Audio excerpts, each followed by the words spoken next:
mostra o quanto que o irmão dele cresce e ele não. E ele vai começar a fazer toda uma cultura através de esteroides e correr atrás disso. E ele mostra um lado, e até lembro na época que eu gostei muito desse comentário por causa disso, que esse lado do acompanhamento profissional por trás dos esteroides, por trás dessa suplementação, nem sei qual que é a palavra certa, você me corrige, que a galera toma, e que a gente tem visto se tornar cada vez mais recorrente em canais de YouTube. A gente vê diário do cara que tá ciclando, que era uma coisa que era muito demonizada nos anos 90, né? Como é que você vê esse uso acompanhado de esteroides que a gente tem visto nesses últimos anos? Ainda é demonizado, Ed. A única coisa é que a sociedade ela é composta por um ruído. Antigamente você tinha um ruído todo a favor da demonização. Então, tanto a comunidade médica, a comunidade de profissionais da saúde, quanto as pessoas que iam à academia demonizavam esteroide. De repente, as pessoas começaram a amar esteroide. Aí começou o que o pessoal usa o eufemismo de TRT, e não é.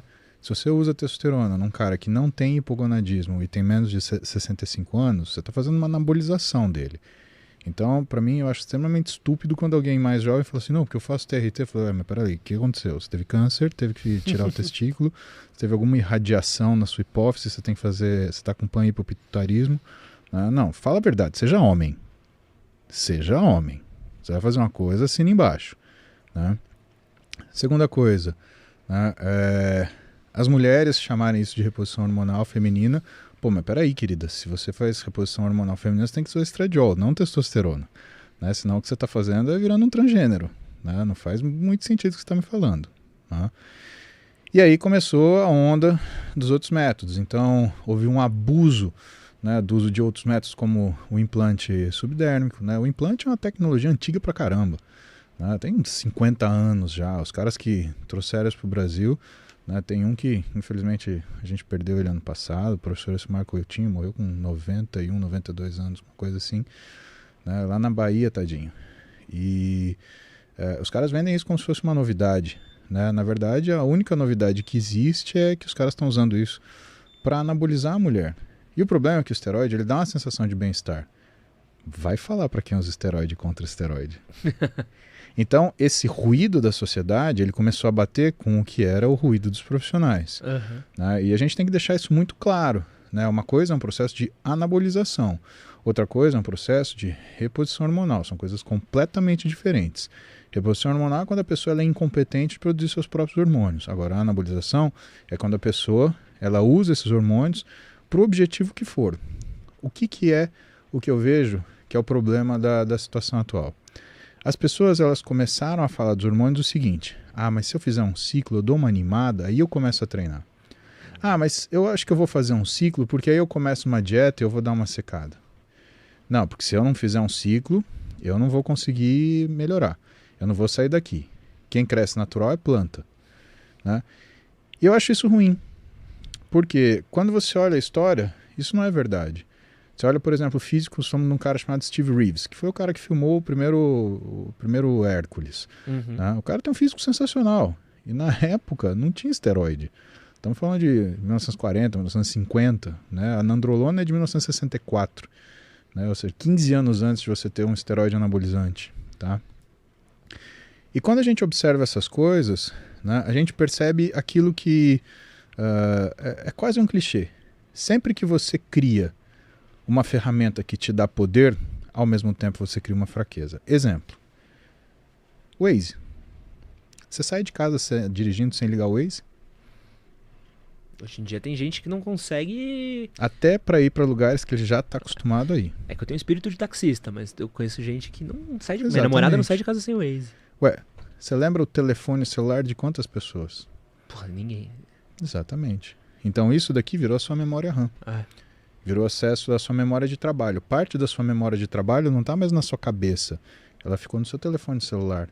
O que as pessoas assumiram que o esteroide virou? O resultado. E não é assim. O esteroide, ele não é para fazer com que a pessoa melhore o físico dela. Não é esse o efeito do esteroide. O que o esteroide faz é aumentar a velocidade de recuperação para que a pessoa treine mais.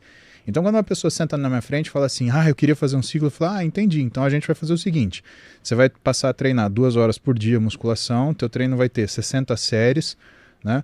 Eu preciso que você faça 1 hora mais de aeróbio e você vai ter 7 refeições para você por dia. Não, isso daí eu não consigo fazer. Ué, então por que você quer tomar um esteroide? Não, mas para ficar mais assim, que nem você. Mas não é assim que você vai ficar. Para você ficar como eu, você tem que fazer o que eu faço.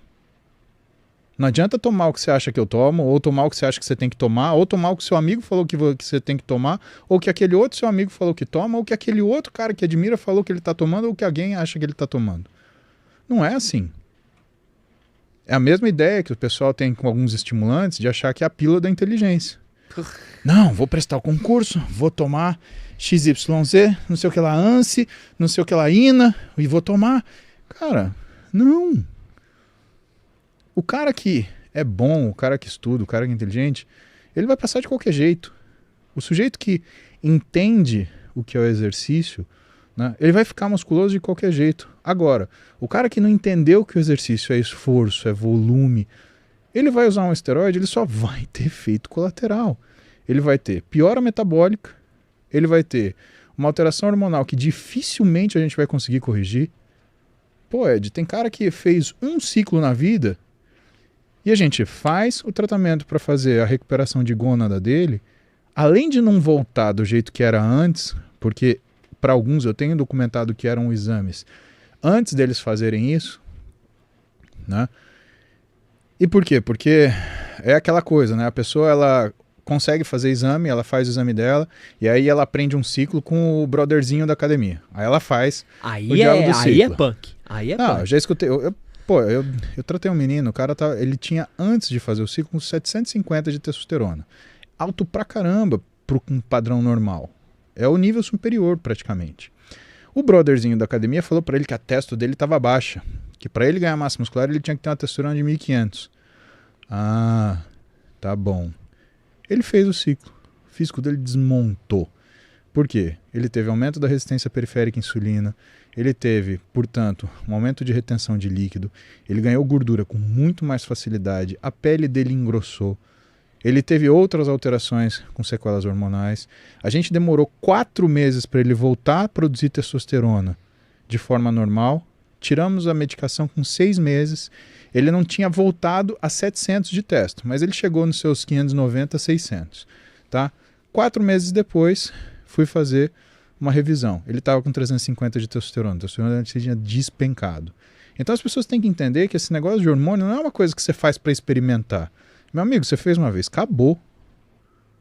Eu só tenho em quase 19 mil pacientes, 2 casos de pacientes masculinos que fizeram um ciclo de esteroide e voltaram a produzir da forma que era antes.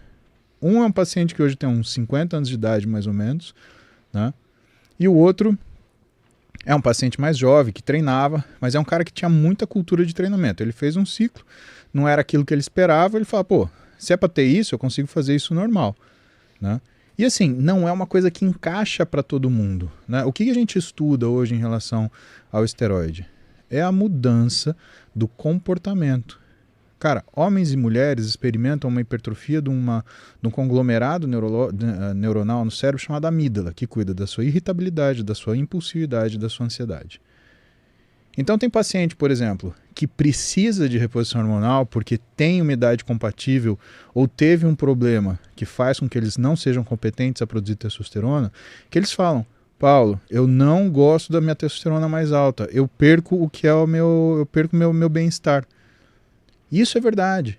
Quanto mais você vai seguindo para frente na idade das pessoas, níveis muito altos de testosterona deixa a pessoa ansiosa, intranquila, começa a ter distúrbio do sono, começa a ter ejaculação precoce. Quando fica muito tempo, começa a ter disfunção erétil. Então as pessoas têm que entender que isso não é boato.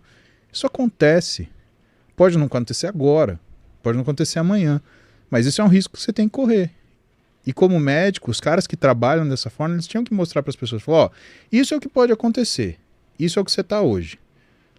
Se você mostrasse para toda pessoa que chega para você querendo usar esteroide o que pode acontecer, se é um risco que ela vai correr, e o que precisa fazer para esse ciclo funcionar, que é ela dobrar a quantidade de treino, ela aumentar o cuidado com a alimentação, Acabei de falar, esteroide aumenta a resistência periférica à insulina. Então sabe aquele docinho que você comia no final de semana? Sabe aquela pizza que você entubava na sexta-feira? Sabe aquele milkshake do McDonald's, aquele sanduíche que você comia? Acabou. Você vai engordar se você sentir o cheiro dessas coisas. Você engorda muito mais fácil. É só você ver. Tá cheio de Arnold Schwarzenegger andando por aí em academia, Ed.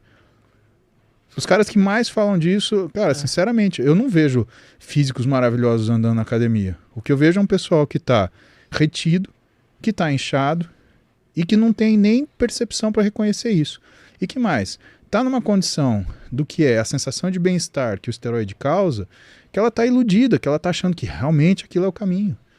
Então, pô, cara, é um caso muito sério, assim. Eu não sou um entusiasta do exercício. Eu sou um estudioso do exercício. E como eu sou um estudioso do exercício, eu acho que tem gente que se beneficia, tem gente que realmente não se beneficia. E eu acho que no meio disso tem as pessoas que querem se beneficiar do exercício, mas elas querem somente aquilo que elas acham que vale a pena, mas não querem lidar com o resto. Esteroide não é para isso. Esteroide é o que eu te falei. A primeira pergunta que você tem que fazer é: você pode dobrar a quantidade de treino? Você pode fazer dieta como se você fosse um atleta profissional? Vai ver a vida de um atleta profissional. Vê se você quer viver. Eu não. De jeito nenhum. Eu vivo minha vida bem, com a minha esposa, com as minhas filhas. Eu como pizza com a Duda no sábado. Eu como sanduíche com a Clara no domingo. Cara, minha vida é tranquila. Eu não fico inchando, murchando. Não. Eu tô sempre mais ou menos a mesma coisa. Né? Claro, quando eu tenho as minhas crises de insônia, eu perco volume, porque não tem uma coisa que mata mais músculo que falta de sono. Agora, dentro daquilo que é a proposta, é o que eu falo para as pessoas. Cara, você quer um físico para tua vida ou você quer uma vida para o teu físico? Porque as pessoas podem querer uma vida para dedicar pro físico. Pode ser que sim. Mas, em geral, o que as pessoas preferem? Um físico que sirva para a vida delas. Isso é legal, isso é bacana. Senão daqui a pouco vai ter gente comprando Ferrari de Fórmula 1 para andar no sítio, que não faz no menor sentido, né? Cara, muito bom ouvir essa explicação de você.